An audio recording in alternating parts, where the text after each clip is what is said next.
friends, this is SMS Life. Sound mind, sound life. In each podcast, we tend to bring you something valuable. In this podcast, let's explore what is perception. We human beings move around the world confidently, secure in the belief that we understand the nature of our environment. When we look out a window, we know without thinking that it is a rectangular pane of transparent glass and that through that we see a long stretch of grass, a roadway, and other houses down the block. We know that the houses are three-dimensional and that behind their fronts lie rooms. We know which is farthest from us and which is closest. If there is an automobile in sight, it doesn't matter whether we see a motionless hood and windshield, a motionless rear window and rear bumper, or a silhouette streaking across our field of vision. We know what we are looking at. If it is moving, we know in what direction and approximately how fast. A sound comes to our ears, and we know that it is an ambulance siren. Another sound comes to our ears, and we know that it is a voice. The sounds form a natural pattern of words and meaning without any effort on our part. We notice a smell and know that an apple pie is baking and that dinner time is near. All this we take for granted. Actually, it represents a quite remarkable accomplishment, as can be realized if we think for a moment of how the world must have seemed to us when we were babies. The baby can see and hear. He can smell and taste food. His skin is sensitive to pressure, pain, warmth, and cold.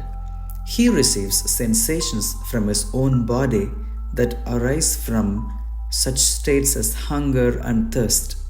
In other words, he has all the equipment of the senses, and his senses operate, if not nearly so efficiently as they will a little later, at least well enough to bring him many sensations from the outer world and from inside himself.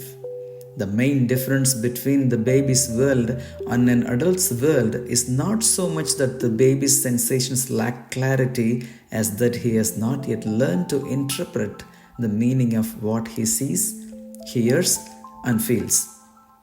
When the baby's mother approaches, the image of her face that reaches his eyes grow larger.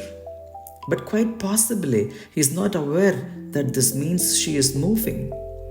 Her head may merely seem to be expanding, like a balloon being inflated.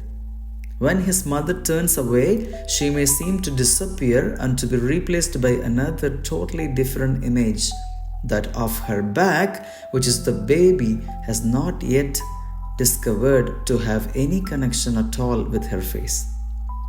When he looks at his own hand and happens to put it under the blanket, quite possibly the hand no longer seems to exist. The baby has no idea at first that the palm of his hand also has a back. He doesn't know that the bars of his crib have an opposite side, or that beyond the walls of his room lie other rooms.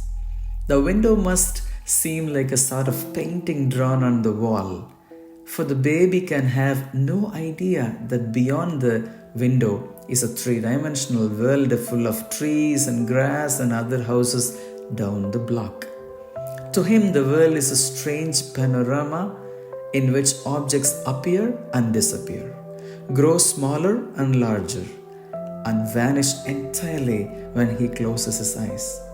He is unaware of any connection between the movement of his mother's lips and the sounds that simultaneously reach his ears. Even when he himself cries as a reflex response to hunger sensations, he does not recognize that he is the source of the sounds he then hears. The baby grows up and becomes a mature human being who sees the world and interprets its sights, sounds, and other sensations much as all of us do, yet also in a way that is probably individual and unique. His adult impressions of the world around him are determined by the important psychological process called perception. Perception is a rather difficult term to define. In making the attempt, we can best start with an example that most of us have experienced. We are riding along a highway.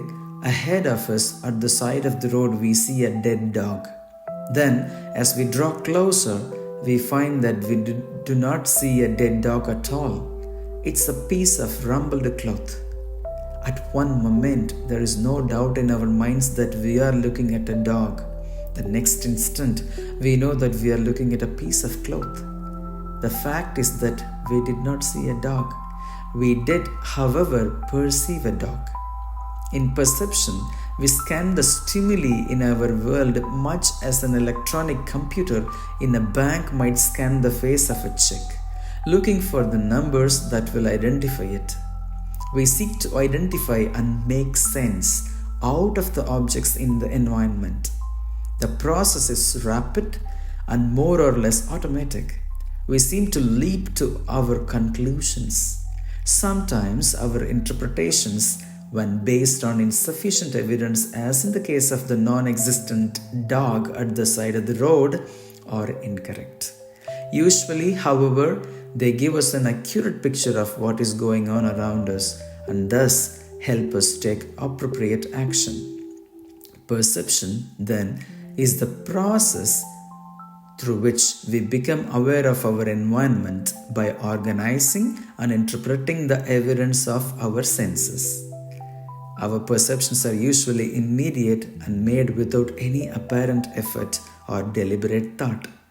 We perceive the mythical dog, for example, without trying, in fact, almost in spite of ourselves, for perception is often a process over which we have little or no conscious control. Please beware of this. Any moment you perceive something, it may not have to be right. Have a good day. We will see you in the next podcast. Thank you.